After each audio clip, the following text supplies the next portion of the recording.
우리가 발전의 의미를 생각하면서 바벨탑 사건을 함께 살펴보았습니다. 그래서 바벨탑 사건 속에서 우리가 보는 것처럼 우리가 우리의 임의대로, 우리의 뜻대로, 우리 원하는 대로 발전을 한다라는 게 얼마나 허황된 일인지 우리가 이해를 해야 되겠습니다. 그것은 하나님 보시기에 거만한 일이기도 하고 또 교만하기도 하고 또 그것은 그들 자신에게도 좋지 않을 뿐만 아니라 하나님께서 원하시지 않는 그런 일이기도 합니다. 그러니 하나님께서 그걸 막으시는 것입니다. 그러면 그것은 사실 또 도우시는 것이기도 합니다. 그냥 내버려 두었으면 그럼 또다시 심판을 받았을 텐데 그걸 막으시니까 그러면 하나님께서 할 수 있는 일을 하게 하시는 것을 하면은 그럼 그 뜻을 이루게 되니까 그 뜻을 이룰 수 있도록 도우시는 것입니다. 그래서 우리가 진로를 선택할 때도 내가 뭘 하면서 살까, 또 내가 뭘 발전시킬까 이런 거 할 때도 엉뚱한 걸 발전시키려고 하면 안 됩니다. 이제 내일 모레 이사를 가는데 막 집을 수선한다고 한번 생각해 보십시오. 이사 갈 건데 막 고치고 두드리고 그거 다 버리고 갈 건데 거기에 그냥 심혈을 기울인다고 한번 생각해 보십시오. 얼마나 어리석습니까? 그러니까 이사 갈 준비를 하고 그 다음을 바라볼 수 있도록 그렇게 할 때 노력이 의미가 있는 것입니다. 우리가 또 주어진 일이 다 있습니다. 그래서 해야 될 일이 있습니다. 근데 거기에 신경을 안 쓰고 청소년 같으면 예를 들어서 게임 레벨을 올리는데 심혈을 기울인다고 생각해 보십시오. 매일 자면서 내가 게임 레벨을 어떻게 올릴까? 그건 하나 소용이 없는 얘기입니다. 왜냐하면 그 게임 생각하면서 학생은 이제 공부를 안 할 것이기 때문에 그런 것이죠. 또 인터넷도 내가 못 본 글이 있지. 내가 그 글은 꼭 읽어야 돼. 그래서 그걸 막 찾아간다고 생각해 보십시오. 나름 발전이죠. 난 이걸 알아야 돼. 이 내용을 알아야 돼. 그래서 그 내용에 대해서 정보를 찾고 수집하고 그러면 그거는 얼마나 헛된 일입니까? 그거 알아서 뭐하게. 그 다음 알아서 뭐하게. 그런 건 진짜 소용이 없는 얘기입니다. 그건 그냥 호기심을 자극하고 그리고 또 해야 될 일들을 못하게 막는 그런 일들입니다. 그게 인터넷이기도 하고 TV이기도 하고 그리고 또 여러 가지 매체이기도 하고 거기에 우리가 다 매여 살고 있습니다. 그런데 그럴 때마다 발전은 그게 아니지. 그거 알아서 내가 뭐 할까? 그 스토리 다 알아서 뭐 할까? 그리고 그 사람들이 뭐라고 말했는지 다 알아서 그걸 내가 내 삶에 무슨 의미가 있을까? 하나님이 기뻐하시는 걸 해보자 라고 하게 되면 그러면 이제 제대로 된 거를 할 수 있는 것입니다. 그러지 않고 이 인터넷의 이 망망대해에서 이 사람이 얘기한 거 다 봐야 돼요. 저 사람이 얘기한 것도 다 봐야 돼요. 그 일이 어떻게 됐는지 다 찾아봐야 돼요. 그걸 알면 또 거기서 끝나는 게 아니에요. 다음에 또 다음 얘기가 있고 다음 얘기 있고 왜냐하면 그거는 마치 뭐와 같으냐 하면 계속 뿌려주는 떡밥과 같은 거예요. 떡밥. 고기들을 이렇게 잡기 위해서 계속 떡밥을 뿌려줘요. 그런 고기들이 막 모여요. 그 떡밥을 물려고. 그런 인터넷에서도 그 떡밥이라는 표현이 있습니다. 이거 떡밥이야. 그럼 그 떡밥으로 잔뜩 고기가 물면 그 다음에 이제 고기를 싹 이제 묶어가는 거죠. 그 떡밥에. 우리들이 하나님께서 뜻하시는 게 있구나. 내가 그런 거 물고 다니고 그거 찾아다니고 거기에 매여 다니고 나는 그거 꼭 해야 되고 그게 아니구나 라고 할 때 비로소 자유를 얻는 것이고 그리고 비로소 시간 활용에 풍성해지는 것이고 그리고 그걸 통해서 하나님의 뜻을 이루게 됩니다. 그러면 그 다음에 알아야 되는 게 그럼 하나님의 뜻이 뭐냐라는 거죠. 이제 우리가 거기에 휘둘리지 않겠습니다. 또 거기에 이끌리지 않겠습니다. 그럼 하나님의 뜻은 무엇입니까? 라고 하면 하나님의 뜻을 알아가야 되는 거죠. 근데 꼭 그럴 때 또 어떤 사람들은 하나님의 뜻을 직접 들어야만 한다고 생각해요. 직접 듣는 사람도 있죠. 계시를 받는 사람도 있습니다. 그러나 그러한 계시는 뭐에 근거하냐면 이미 주신 하나님의 말씀에 근거하는 것입니다. 정상에 올라가려면 중턱까지는 올라가야 되지 않겠습니까? 그런데 지금 시작부터 정상에 올라갈 수 없으니 내가 시작도 할 수 없습니다라고 말하는 건 그건 어리석은 일이죠. 중턱을 올라가면 그럼 거기서 정상도 보이는 것입니다. 그래서 내가 특별 계시를 받아야 됩니다. 내 꿈에 나타나셔야 돼요. 내 귀에 들려주셔야 됩니다. 내 눈에 보여주셔야 됩니다. 이렇게 생각할 게 아니라 내 앞에 있는 성경을 잡아들고 그거를 펴서 읽기 시작하는 것입니다. 그러면 하나님의 뜻을 발견할 수 있습니다.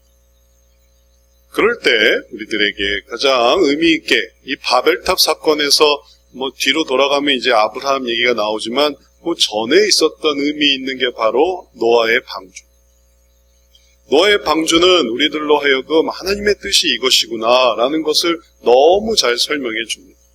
그리고 그러한 뜻은 노아의 방주가 이제 소용없게 됐을 때, 다시 말해서 홍수가 다 끝나고 그리고 노아와 그 가족에게 해주셨던 말씀, 충만하고 정복하고 다스리라, 바로 그 말씀 그대로 그 후대에 전해졌지만 어느새 이 사람들이 충만하지도 않고 정복하지도 않고 다스리지도 않을 때 바벨탑 사건이 생긴 것이고, 바벨탑 사건을 통해서 다시 흩어지게 되었을 때 원래를 생각해야 됩니다. 우리에게 주신 게 이거였지, 하나님의 뜻이 이거였지. 그래서 하나님께서 무엇을 위해서 충만하고 정복하고 다스리게 하시는가, 그것을 깨달을 때 바로 우리가 지금 이 시대에 해야 될 중요한 일들을 알게 됩니다. 그래서 바벨탑 사건은 실패의 교훈이고 노아의 방주 사건은 성공의 교훈입니다. 둘이 똑같이 뭔가를 만들어요. 바벨탑은 이 땅에서 탑을 만들어 올라가는 것이었고, 근데 그건 실패했어요. 근데 노아는 방주를 만들어가는 것이었는데 그건 성공했습니다. 한 번도 방주를 만들어보지 않았던 노아인데 그게 성공을 해요. 전문가도 아닌데 이게 성공을 해요. 그러면 어떻게 그렇게 성공하게 됐는가를 우리가 봐야 되는 것이고, 그 다음에도 우리가 바벨탑을 만들 것이 아니라 우리가 그러면 뭘 만들어야 될까? 그러면 노아의 방주 같은 거를 만들어 가면 되는 것이죠. 곳곳에 노아의 방주를 만드는 거예요. 여기도 노아의 방주를 만들고 저기도 노아의 방주를 만들고.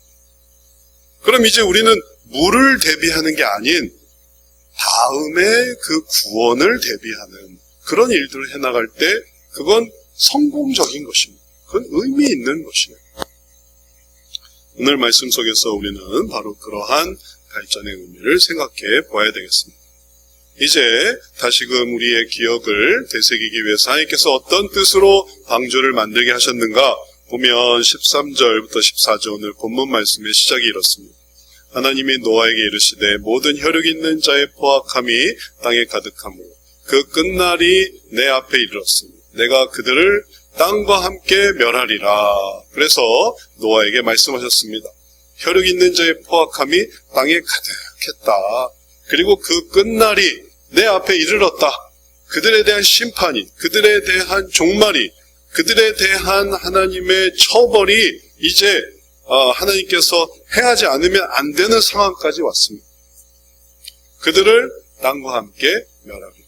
내가 하나님께서 그것을 뜻하고 계셨던 것입니다. 그걸 이제 노아에게 말씀하시면서 너는 어떻게 해야 되느냐?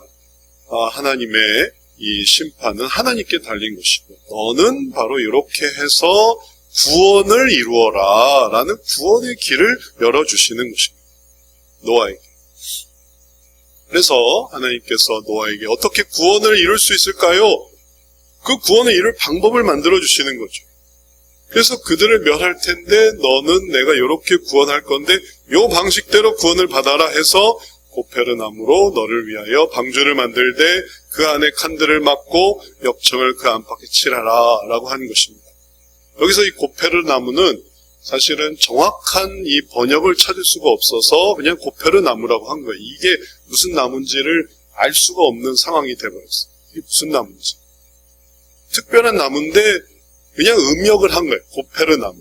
근데 이거를 혹자는 솔나무라고도 하고 또 혹자는 참나무라고도 하고, 근데 정확한 이 동의어가 없어서 알 수가 없어서 그냥 그 시대에 있는 뭔가 특별한 나무인가 보다 해가지고 고페르 나무 이렇게 한 거예요.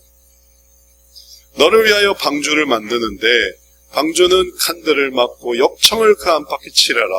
그래서 한 번도 방주를 만들어 본 적이 없는, 배를 만들어 본 적이 없는, 뜨는 이 물체를 만들어 본 적이 없는 노아에게 바로 이 배를 만들 수 있도록 주님께서 지혜를 공급해 주신 것입니다.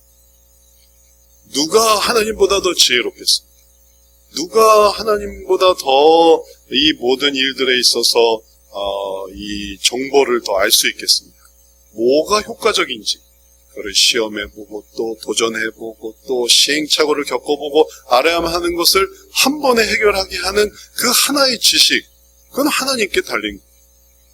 그래서 하나님께서 노아에게 이러한 것을 알게 해주셔서 재료는 고페르 나무라는 걸 써야 되고 그 다음에 구조는 칸들을 막아야 되고 이렇게 넓게 하나 이렇게 만들었다가는 이제 난리 나는 거고 그 다음에 역청을 안팎에 칠해야 되는 거지 딴 거 칠하면은 그럼 이거 아무 소용없는 거고 이러한 것이 하나님의 지혜와 부르심과 그리고 또 깨달음 속에서 노아에게 전달되어서 이제 노아는 하나님의 뜻대로 그러한 방주를 만들려고 할 때 그때 하나님의 이 구원의 사역 그리고 구원의 일에 그리고 또 구원의 부르심에 동참하게 되는 것입니다.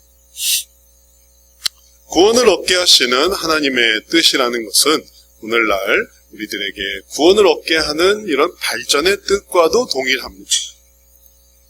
이게 구원인데, 그게 구원인데 그 구원을 이루기 위해서 하나님의 뜻대로 한다는 것은 처음에는 어색하고 처음에 익숙치 않지만 그게 점차 익숙해지고 그게 도움이 되면서 그게 발전의 과정이 되는 거예요. 예를 들면 그 이후에 이스라엘 백성들에게 제사하는 방식을 알려주시는데 왜 우리가 이렇게 복잡하고 그리고 또 아주 다양한 방식으로 제사도 5가지 종류가 있고 번제, 소제, 화목제, 속건제, 속제제 그리고 또 방식은 더 묘제도 있고 번제도 있고 거제도 있고 뭐 이렇게 복잡하게 합니까? 할 때 이게 다 의미가 있는 거예요. 이런 방식들이. 거기에 익숙하게 되고 그것을 순종하게 되고 그것을 따르게 되면서 그러면서 하나님께서 멀리하게 하시는 것들을 멀리하고 또 하나님께서 붙들게 하시는 것을 붙들어서 점차 이 하나님의 구원에 다가가게 되는 것입니다. 우리가 걷는 거는 가르칠 필요가 없죠. 그런데 헤엄치는 거, 이건 가르쳐야 돼요. 헤엄치는 거는 절대 이게 본능적으로 배우지 않고는 알 수가 없어요. 신기한 일이죠. 걷는 건 다 걷지 않습니까? 그러나 물 속에서 헤엄치는 거는 이거는 반드시 배워야 돼요. 왜 그럴까요? 왜냐하면 인간이 물 속에서는 익숙치가 않기 때문에 그래요. 경험도 별로 없습니다. 근데 이제 어부라든지 혹은 바닷가에 사는 사람들 그런 사람들은 헤엄을 칠 줄 알죠. 왜냐하면 늘 물 속에서 있으니까. 근데 바닷가에 사는 사람들이 많지 않으니까 물이 익숙치 않으니까 기본적으로 수영은 배워야 되는 것이고 또 물에서 잘 또 수영을 한다 하더라도 수영이라는 거는 또 다른 얘기예요. 그래서 내가 물에는 뜰 수 있지만 그러나 본격적으로 기록을 단축하고 남을 도와주고 혹은 또 다양한 일들을 하기 위해서는 그걸 또 배워야 돼요. 근데 그 배우는 것이 결국은 자기로 하여금 물속에 빠져도 죽지 않고 살아날 수 있게 하는 그러한 과정이 되는 것이니 이거는 아주 중요한 가르침이 되는 것이죠. 예를 들면 그와 마찬가지로 구원을 얻게 되는 것. 이건 우리들에게 정말 중요한 배움입니다. 그것은 단순히 이 세상에서 지혜롭게 산다. 여기에는 의미가 없을 수 있죠. 수영 안만 배워도 땅에 올라오면 똑같아지는 거 아닙니까? 수영할 줄 아는 사람과 수영 못하는 사람의 차이가 땅에서 뭐가 있겠습니까? 드러나는 거는 물속에 들어갔을 때죠. 그럴 때 아무리 근육이 아주 많고 혹은 아무리 키가 크고 혹은 아무리 젊어도 물속에 넣었는데 수영 못한다? 5분을 못 버텨요. 이렇게도 해보고 이렇게도 해보고 별짓을 다 해도 수영 못한다? 5분을 못 버텨요. 그러나 아무리 허약하고 혹은 또 몸이 작고 있고 또 외소한다 하더라도 수영을 할 줄 안다. 그러면은 5분이 뭡니까? 그냥 살아갈 수 있는 거예요. 네? 어떻게 살아날지 아는 거죠. 마찬가지로 구원을 얻게 하신 하나님의 뜻을 알아가는 것과 모르는 것은 이 세상에서 그 수없이 많은 유혹과 수없이 많은 죄와 그리고 많은 이런 하나님께서 말씀하시는 이제 그 패역함과 가증함과 그리고 하나님께서 보여주시는 그 모든 심판의 대상들, 그런 대상들에 빠지지 않는, 거기서 다 벗어날 수 있습니다. 하나님을 생각하니까. 그래서 이게 중요한 것입니다. 이것이 우리들에게 단순한 이 생활의 발전뿐만 아니라 영혼의 발전, 영혼의 구원까지 올라가는 아주 중요한 것임을 우리가 신앙 속에서 경험하고 있습니다. 이 세상에서 아무리 많은 것을 갖고 많은 것을 누린다 하더라도 죽으면 무슨 소용이 있겠습니까? 영생을 바라볼 때, 하나님이 주시는 그 영원을 생각할 수 있을 때, 하나님의 사람이 될 때, 그때 그 발전은 최고의 의미가 있는 것이죠. 그래서 부자와 나사로 비유에서도 부자는 오히려 그가 평생을 부자로 지냈지만 그러나 고통 속에 거할 수밖에 없었고, 나사로는, 거지 나사로는 평생이 거지같이 살았지만 표현상 좀 어려움이 있죠. 거지 나사로는 진짜 거지였는데 거지같이 산 게 아니라 진짜 거지였는데, 그러나 아브라함의 품에 들어가서 그래서 하나님의 위로를 받는 그런 사람이 되었습니다. 그것을 예수님께서는 이렇게 말씀하셨습니다. 마태복음 13장에 보면 천국은 마치 밭에 감추인 보화와 같으니 사람이 이를 발견한 후 숨겨두고 기뻐하며 돌아가서 자기의 소유를 다 팔아 그 밭을 사느니라.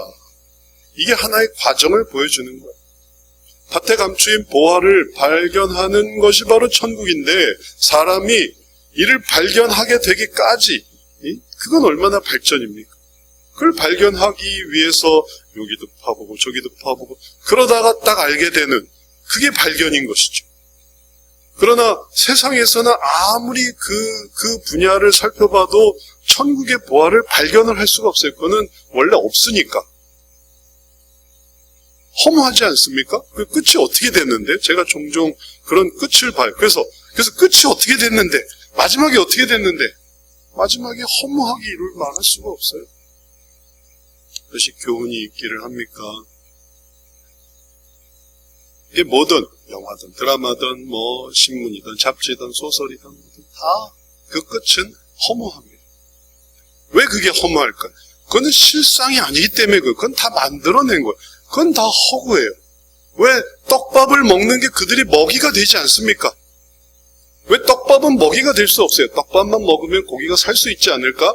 떡밥은 먹이가 아니에요. 그거는 실상이 아니기 때문에 그런 거죠. 그거는 그냥 다 만들어진 거예요. 낚시꾼들이 그 떡밥을 만들기 위해서 제일 맛있는 부분만 이렇게 골라가지고, 그래서 고기들이 제일 좋아할 종류들로, 그래서 진정한 낚시꾼은 떡밥을 잘 만드는 낚시꾼이에요. 먹이를 잘 만드는 낚시꾼이 진정한 낚시꾼이에요. 잘 잡는 요령이 중요한 것보다 보이게 하는 그게 더 중요해요. 그래서 낚시 프로그램 보면은 떡밥 어떻게 만드는지 보면 기가 막힙니다. 뭐 한 가지 재료로 쓰는 게 아니에요. 지렁이에 뭐 문어에 또 뭐에 종합 선물 세트를 만들어서 쫙 뿌리니까, 그리고 들어오는데 그건 그들의 먹이가 아니에요. 그들이 일상생활에서 찾을 수 있는 먹이가 아닙니다. 너무 맛있는 게 먹이가 아닌 거죠. 그건 그냥 유혹인 거예요. 그런데 그걸 바라보고 살기 때문에 거기는 천국이 없습니다. 그러니 안타깝게도 그 집에서만 있는 그 히키코모리라는 그 유형의 사람들을 생각해 보십시오. 그들이 얼마나 즐거움에 빠져 있는지. 뭐 애니메이션의 즐거움을 가지면 애니메이션, 혹은 뭐 유튜브의 즐거움을 가지면 유튜브, 게임의 즐거움을 가지면 게임. 그들이 그 분야에 대해서 얼마나 박박사인지 몰라요. 해박합니다. 어느 장면에 뭐가 나온지를 다 꿰고 있어요. 그러나 그것은 실상이 아니에요. 거기서 어떤 것도 실질적인 것을 얻을 수는 없어요. 모든 것을 빼앗길 뿐이지. 내가 거기에 박박사지만, 내가 거기에 해박하지만, 그러나 그는 먹이가 아니야. 왜냐하면 내가 얻는 게 아니라 사실은 잃어버리는 것입니다. 내 인생을 잃어버리는 것입니다. 그래서 밖으로 나가지도 않고 거기서만 그렇고. 그러나 진정한 보화는 밭에, 거친 밭에, 혹은 캐야 할 밭에 잘 만들어진 온실 속에서 구성되어진 이런 곳에 보화가 있는 게 아니고, 그건 이미 그는 속이는 것이고, 거친 밭에, 거친 산에, 혹은 드넓은 광야에 거기에 보화가 있고, 나는 여기서 보화를 찾아야겠다라고 할 때 그게 발견이 되는 거예요.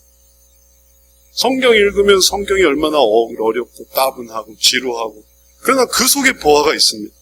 찬양을 들으면 찬양은 가요나 혹은 세상 노래보다 얼마나 지루하고 따분하고, 그러나 그 찬양 속에 의미가 있습니다. 성경을 공부하는 시간은 그걸 차라리 강연을 듣고 강연에서 까르르 웃고 즐겁고 말 너무 잘하고 감동적이고 그런 거와 비교해서 생각해야 되고 고민해야 되고 뭐지 답을 알려주지 않고, 그러나 그 속에서 아하 하게 되는 것은 그것이 실상이기 때문에 그래요. 그것이 우리의 오감을 자극하고 우리의 이 사고 과정을 활성화시키고, 그것이 우리로 하여금 손발을 닳게 하고 거기에 딱지가 않게 하고 때로는 무릎이 아프고 허리가 아프고, 그러나 그 속에서 마침내 가치를 찾게 됩니다. 그래서 입만 벌리면 내 속에 쏙쏙쏙 들어오게 되기를 바라면 바랄수록 모든 걸 잃어버리지만, 그러나 내가 하나 찾아봐야지, 내가 안경을 쓰고 내가 머리띠를 두르고 내가 손발을 수고롭게 해서, 그래서 책장을 뒤지고 또 혹은 여기저기를 살펴보고, 그래서 얻게 되는 지식이야말로 이것은 보화입니다. 그 보화의 최고가 뭐냐 하면 하나님께 대한 지혜고, 그 지혜의 결과로 우리들이 무엇을 알게 되냐면 그 가치를 알아보게 되는 것입니다. 이게 진정한 가치구나. 감별하는 사람도 생각해 보십시오. 유물 감별하는 사람, 혹은 또 아주 미술품을 감별하는 사람, 그 사람들이 감별하기까지 하는 과정이 있습니다. 우리는 모르죠. 이게 얼만데요? 우리 경매에서 10,000원에 사고, 시장에서 20,000원에 사고, 우리는 가치를 모릅니다. 그러나 그걸 진정한 가치를 알아보는 사람이 있어요. 그 사람들은 그 가치를 어떻게 알아보겠습니까? 이게 피카소의 작품이다, 이게 또 미켈란젤로의 유작이다, 다빈치의 무슨 노트다, 그걸 그 사람들이 무슨 재주를 알겠습니까? 그 사람들은 그 모든 보화를 자기의 손발로 다 찾아보는 사람들이에요. 그걸 하기 위해서 자기의 경비를 들여서 살펴보고 뒤지고 먼지 구덩이에서, 그러니까 그렇게 해서 그것을 알아보는 눈이 열린 거죠. 그러니까 고수가 그 귀한 가치를 알아보는 거예요. 이거 어디서 찾으셨습니까? 이거 온 학계가 기다리던 그 마지막 작품입니다. 모르는 사람은 이게 뭔데요? 하지. 왜냐하면 아무 노력을 기울이지 않았기 때문에. 그러나 진정한 노력을 기울인 사람은 그 가치를 아는 거예요. 그래서 우리가 그러한 발전으로 가려고 할 때, 그런 발전의 발전을 혹은 노력의 노력을 기울일 때 비로소 그것을 알게 되고 찾게 되는 것이고, 그 다음에 숨겨두고 기뻐하며 돌아가서 자기의 소유를 다 팔아 그 밭을 사는 것입니다. 그 가치에 필요한 비용을 지불하는 거죠. 이건 헤아릴 수 없는 가치가 있습니다. 이건 왜냐하면 내가 지금까지 했던 그런 모든 거에 비하여 오히려 그것은 비용을 적게 지불한 거예요. 이거 얻으려면 사실은 더 큰 노력과 혹은 비용을 지불해야 되는데 거기에 비하면 이 정도는 싼 거예요. 그래서 그 가치를 지불하게 되는 것이죠. 이제 우리가 하나님 나라를 묵상함, 하나님 나라를 생각함, 하나님의 구원을 생각해서 그 가치가 도대체 얼마일까? 그리고 그걸 하려면 도대체 뭘 할 수 있을까? 생각해보고 또 생각해보고 또 생각해보면 그게 얼마나 귀중한가를 알 수 있어요. 온 세계가 다 악하여, 온 세계가 다 심판의 대상이에요. 그리고 그렇게 될 것인데 거기에 구원을 받는다는 것은 얼마나 귀한 일인가. 그거는 생각해봐야 아는 거지. 죽으면 죽는 거고요. 죽으면 끝나는 거 아닙니까? 그래서 틀리면 죽고, 힘들어서 죽고, 일하기 싫어서 죽고, 운동하기 싫어서 죽고, 수술하기 싫어서 죽고, 그렇게 쉽게 죽으려는 사람들에게 정말 살아나가려고 하는 이런 노력은 무의미한 거죠. 그냥 죽으면 끝나는 거예요. 그러나 그 애쓰는 노력과 그리고 그 일에 필요했던 그 모든 과정을 아는 사람은 쉽게 죽지 않아요. 쉽게 죽고 포기하고 그렇게 생각하지 않습니다. 그래서 그 가치를 알아가는 과정이 발전인 거예요. 예수님께서 말씀하셨습니다. 그게 그렇게 함부로 혹은 쉽게 혹은 또 그냥 가볍게 이루어지는 게 아니라 이런 과정을 거친다. 이제 우리들에게 하나님께서 보여주시는 하나님의 뜻에 따르는 발전은 그런 것이구나 라는 것을 이해하게 되면 그 사람이 성숙한 사람. 이건 결코 쉽게 되지 않아. 이건 그냥 함부로 그렇게 할 수 있는 게 아니야. 오히려 그렇게 할 수 있다면은 그게 사기지. 그게 망상이지. 그게 환상이지. 이건 정말 최선을 다하는 거고 노력하는 거고 애를 쓰는 거야. 그 가치를 위해서 비용을 지불하는 거야. 그럴 때 이러한 사람이 성숙한 사람이 되는 것입니다. 지금 이제 세계에 대해서 심판을 이제 계획하신 하나님께서 구원이라는 놀라운 그 결실을 노아에게 주시려고 할 때 이게 그냥 손바닥 뒤집듯이 이렇게 쉽게 그렇게 되겠습니까? 너한테만은 프리패스다. 너는 예외야. 너한테는 아무것도 필요 없다. 주님께서 그렇게 말씀하시는 게 아니에요. 내가 그것을 도와줄 테니 너는 그 일을 따라라 라고 하신 글로 불러주시는 거지. 그래서 예수님께서 우리의 죄를 위해서 그 모든 고통과 희생을 다 감수하신 것이죠. 누군가는 그 모든 어려움을 감당해야 되니까 그걸 예수님이 감당하신 것이지 구원이 그렇게 아무도 희생하지 예수님도 희생할 필요 없고 그냥 하나님의 마음만 바꾸시면 되는 그런 의미가 아닙니다. 이제 이러한 발전의 의미를 생각해서 우리가 세상에 흔들리면 안 되는구나. 하나님께로 나아가야 되는구나. 그리고 그 발전의 의미를 우리의 구원으로 생각하고 여기에 최선을 다해야 되는구나 할 때 진지한 사람이 되는 거죠. 그냥 하하호호하고 좋은 게 좋은 거지요.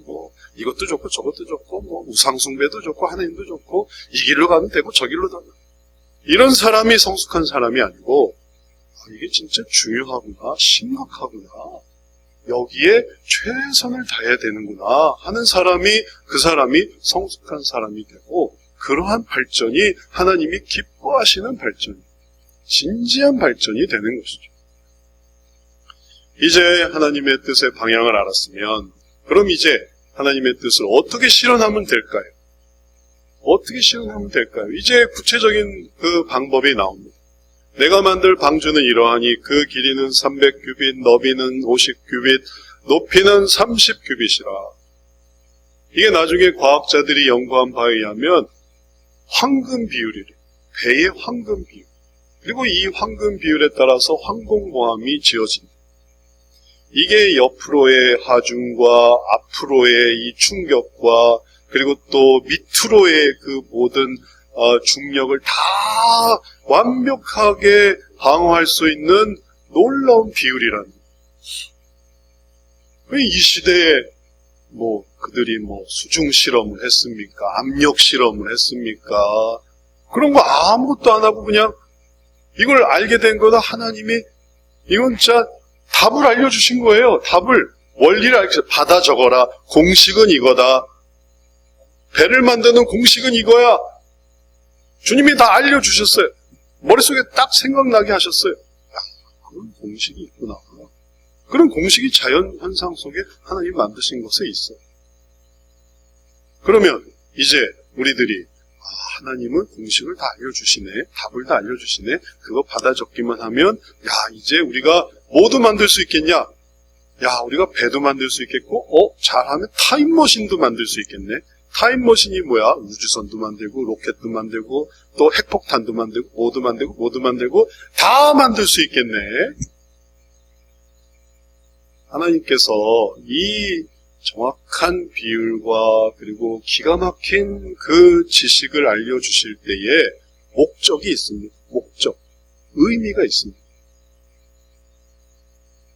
다음에도 마찬가지입니다. 거기에 창을 내되 위에서부터 한 규빗에 내고 그 문은 옆으로 내고 상중하 3층으로 할지니라. 주님의 설계도가 있어서 이 설계도를 잘 따르게 하실 때, 그건 이제 우리 복지를 위해서, 우리 환기를 위해서, 우리의 쾌적한 삶을 위해서. 이 사람들이 이제 방주 안에 얼마 동안 있었냐면 1년 동안 있게 됩니다. 방주 안에 1년 동안 있었어요. 비는 40일 동안 내리지만 물이 빠지기까지, 내려오기까지 1년여 정도, 한 375일 정도 그렇게 걸렸기 때문에 1년 동안 우리에게 안전한 항해를, 또 편안한 배에서의 삶을 위해서 이렇게 하시나 보다. 이렇게 생각해서 이건 나를 위한 거야.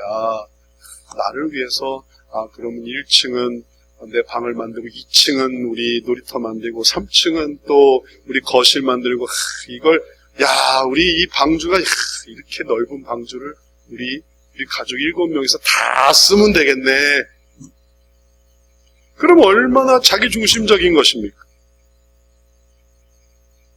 아니, 나라에 이 공무가 있어서 뭔가 건물을 세우는데 그게 공무원들을 위한 것이라고만 한다면은 이건 얼마나 돈 낭비입니까? 그래서 구청을 멋지게 세우고 공무원들이 다 거기서 살아가는 곳이고, 동해 주민센터, 그거는 공무원들을 위한 것이고. 그렇게 생각한다면 원래의 목적과 의미를 오해하는 것이죠. 그것은 무엇에 의미가 있냐면 하나님께서 이루고자 하시는 구원의 세계의 의미가 있습니다. 구원의 세계, 하나님의 구원의 세계, 구원하고자 하는 그 모든 그 대상들에 대한 의미가 있습니다. 그러니 우리 가족한테 이렇게 큰 게 필요 없는데요. 우리 7명만 살아가면 되는데 이렇게 크게 넓게 이렇게 우람하게 이렇게 짓습니까? 너희만 있을 게 아니고 너희가 구원할 동물들이 올 거다. 그러니까 얘기가 달라지는 거예요. 하나님의 뜻은 우리에게만 있는 게 아니고 하나님의 나라와 그 대상들에게 있는 것입니다.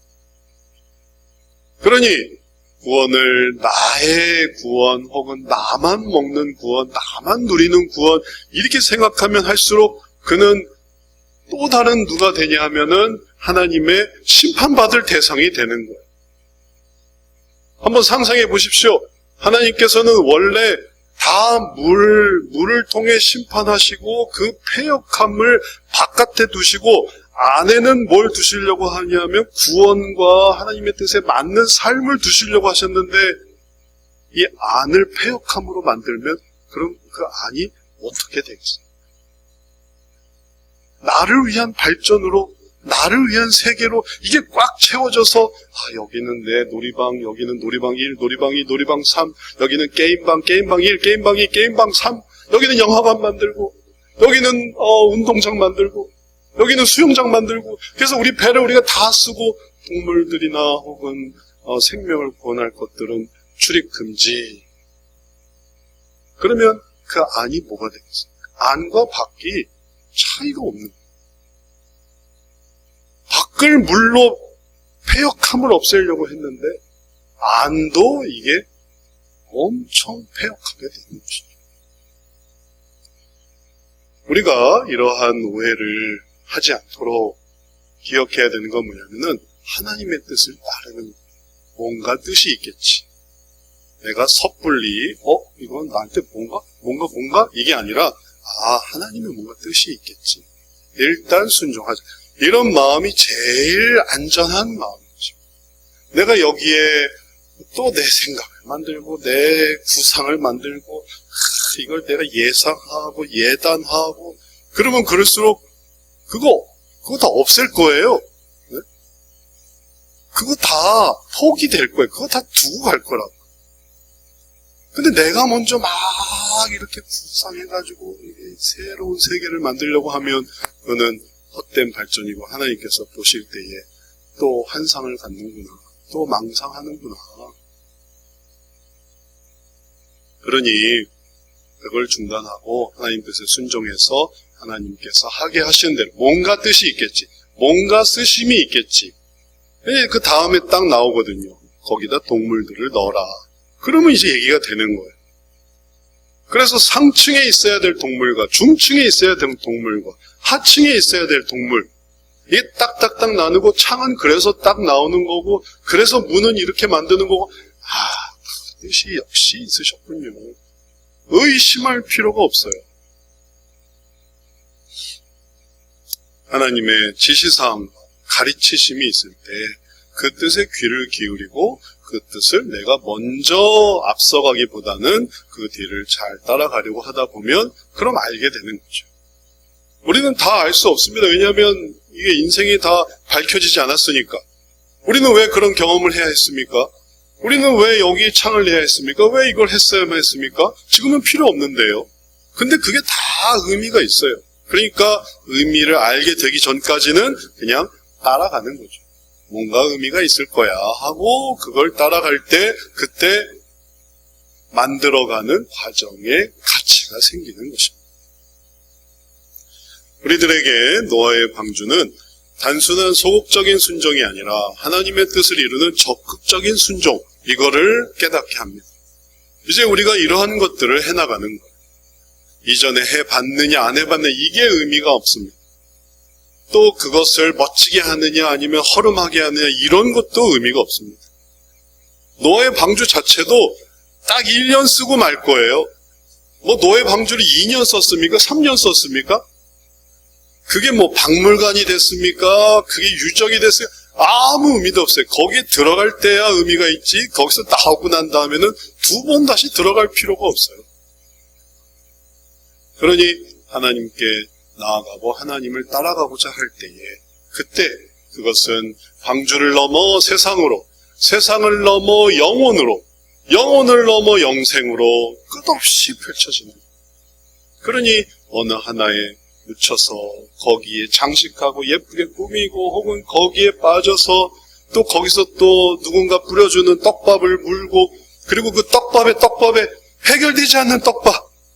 저도 예전에 그런 드라마에 한번 빠져가지고 떡밥 해결하려고 했는데 결국은 해결을 못했어요. 허탈하다. 깨달았어요. 내가 다시는 떡밥을 물지 않아. 해결 안 돼. 해결 안 되면서 떡밥만 흘렸어요. 적극적인 순종으로 하나님께 나아가려고 할 때 하나님의 일을 이루게 됩니다. 하나님은 다시 마지막에 또 얘기하셨어요.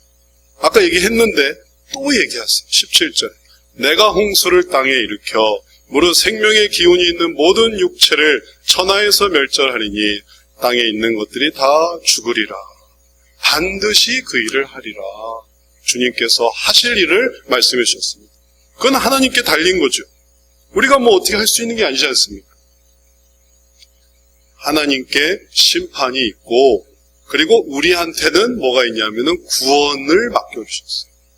하나님은 그것을 반드시 이루실 것이니 그거는 하나님께서 언제 어떻게 하실지는 하나님께 맡겨두고 그걸 우리가 바라보면서 그걸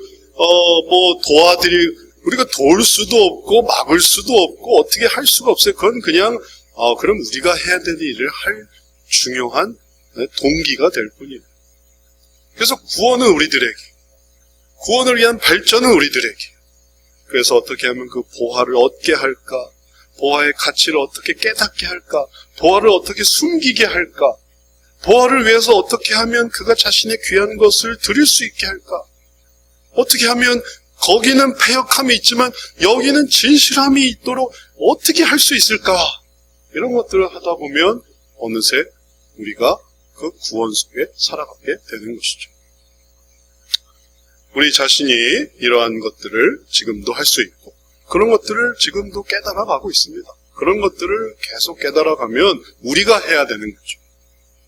떡밥이 뭔지도 좀 이해하고 매이는 게 뭔지도 좀 이해하고 우리 교회도 우리가 할 수 있는 게 있어요.